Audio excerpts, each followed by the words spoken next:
Hi, welcome back to another episode of Mental Override, where I teach you how to exercise your ability to overcome fear and live intentionally. Today's talk is busy your badge of honor? Are you entertained? Let's think about this for a minute. What does it have to do with mental override? Is busy your badge of honor?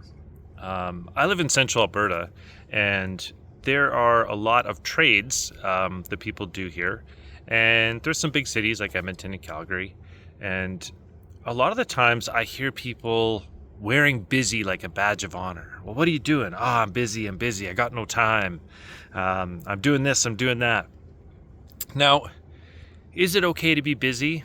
Sure, it is. If you're intentional, if you're busy doing what you intend to do, or does life have you like a bit and bridle in a horse, or like a ring through the nose of a cow, pulling you everywhere you don't want to go? See, the two things you'll never get back when they're gone is your time, your health, and possibly opportunities, if we want to make it three. But I find as we enter fall here and school starts up, everyone becomes very busy. They become very consumed. Their time becomes consumed. And what I want to talk about today on Mental Override is being intentional with your time.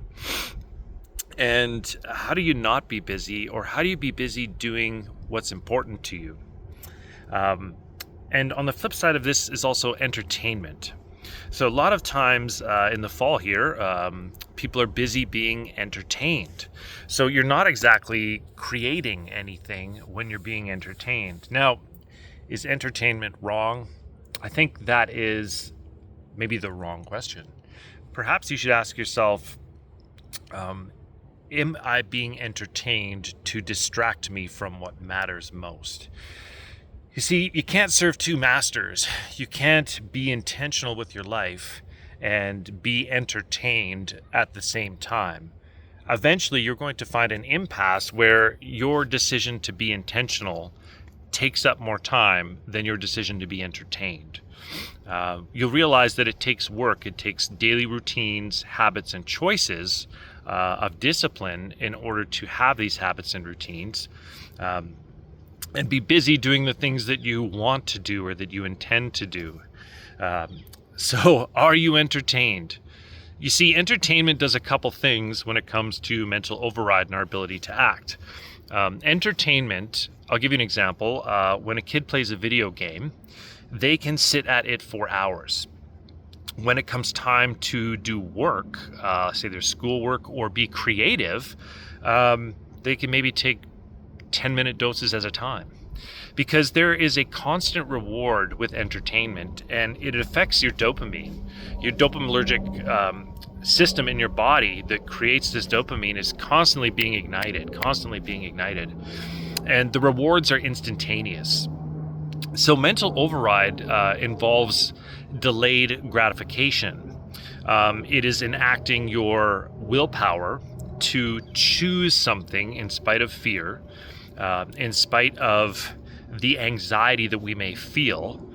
And it involves being disciplined in having a routine that can build our capacity, that can build our character, that holds space for the thing we're trying to do or the fear we're trying to overcome.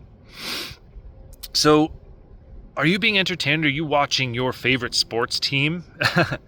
Do you have someone else's name, another man's name, across the back of your jersey? You know, I'm wearing my Alberta Downhill Enduro jersey. It was a club I started about 10 years ago here in Red Deer, our local mountain bike club. And we made our own jerseys. We put our names on them.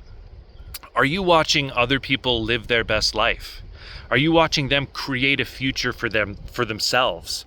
Are you watching your team and professionals play a game, and you're sitting on your couch and you're not even playing your own game? You're not even creating your own life.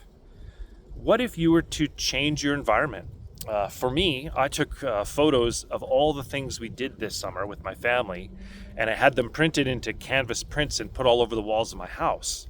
And so my entertainment is reflecting on the things I intended to do, which propels me forward and inspires me to do more of those things, to go and experience and try new things. When we're entertained, we shut off the creative part of our mind. Now, sometimes we can get inspired, but most entertainment is to distract us from our lives. It's a way of self-medicating. It's a way of giving us the warm fuzzies of dopamine and just sitting down and enjoying the television. I call it the tell me vision because it tells us what we want. And I find that you can check your phone. You can see how many hours you're using on it. And some people suggest a digital detox. Well, a digital detox, well, what does that mean? Taking a break from something that's toxic so that you can go back to it? It's like the health food section in the grocery store. If there's a health food section, what does that make the rest of the food?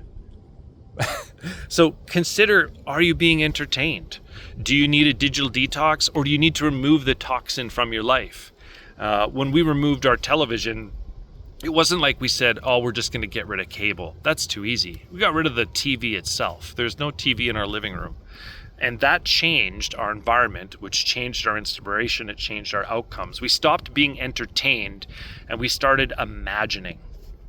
You see, I've got Imagine on one of the posters in my living room because imagine is the creative part of yourself. I believe that there's a divine spark in all of us, that the divine is in all of us, that God made us, and that we're all unique. And each of us has a unique life experience, unique abilities, and no one is the same. And I think part of our purpose of being here is to illuminate that in others and illuminate that creativity in ourselves and that ability to create. Now, there are some things that we can make, which would be something we've already done. We've already had. You can repeat things, but creation is to come up with new things, new ideas, things that have to do with who you are. We all have unique gifts, abilities, and talents, and to discover those things, you need to lack entertainment. It is very difficult, and I have yet to meet anyone who is being an extremely creative person, living their highest self, that is busy and entertained, because your free time is consumed, your thoughts are consumed. Someone else is programming your mind. What if you chose to program your own mind? What if you chose to program your own thoughts? What if you said, I'm going to wake up this morning and I'm going to choose my routine for the day? It's going to determine the capacity and person I become. It's going to determine my ability and capacity to overcome fear, to choose what I intend. So as we come into the fall, some of you are going back to school, some of you are going back to jobs, some of you are starting new jobs. Where's your time going? Are you entertaining yourself? Are you wearing the badge of honor of being busy? Are you a victim to busyness because you chose more than you can handle? Now, I get we all have to do what we have to. We have bills to pay. We have to feed our families. We have to make some sacrifices. Sometimes we put ourselves in those positions, and sometimes life has happened to us. That I acknowledge and I understand, and I think we need to be here for one another to help us through those things.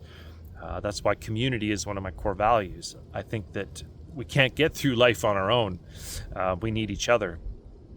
But how much do you have control over? You have control over your time. You have control over what you say yes to and what you say no to.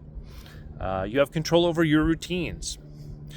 Do you have a healthy disregard for everything that you consider normal and everything that you consider routine? Have you considered, oh man, maybe I should change up my routine in the mornings. Maybe I should change up my food. Maybe I should test and adjust. Testing and adjusting is one of the ways in which we can overcome fear and do things we've never done before. That's how we can avoid failure. Failure being repeating what you know is wrong and expecting a different outcome. And repeating what you've done before and expecting a different outcome. So today, on the short there, I said, what were the 3 C's of summer and fall? It's what did you choose? What did you challenge yourself? And what did you change? Consider your busyness and your entertainment. Because if you are living vicariously through other people's success, where's your energy going? It's not going to living the fullness of your own life. You're giving your energy away to the entertainer. the person who is living their best life, your team, your favorite team. I know football's in season right now, and hockey's going to be starting up, and it's great to go and do those things. I'm not saying it's wrong to watch them, but what are you doing with your life if you're watching everyone else living their best life and not living yours? So today, consider entertainment. Consider busyness. Consider where you want to intentionally put your time so that you can have the life that you want to have. And also consider, finally here, is who do you want to become? What do your choices say about you? What does your time say about you? What does it say about the trajectory in which you're heading for who you want to become and the capacity that you're going to have to live the life that you want to live, to become the person that you want to become? So thanks for tuning in.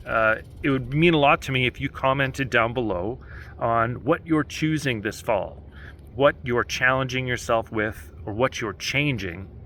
And how do you feel about entertainment?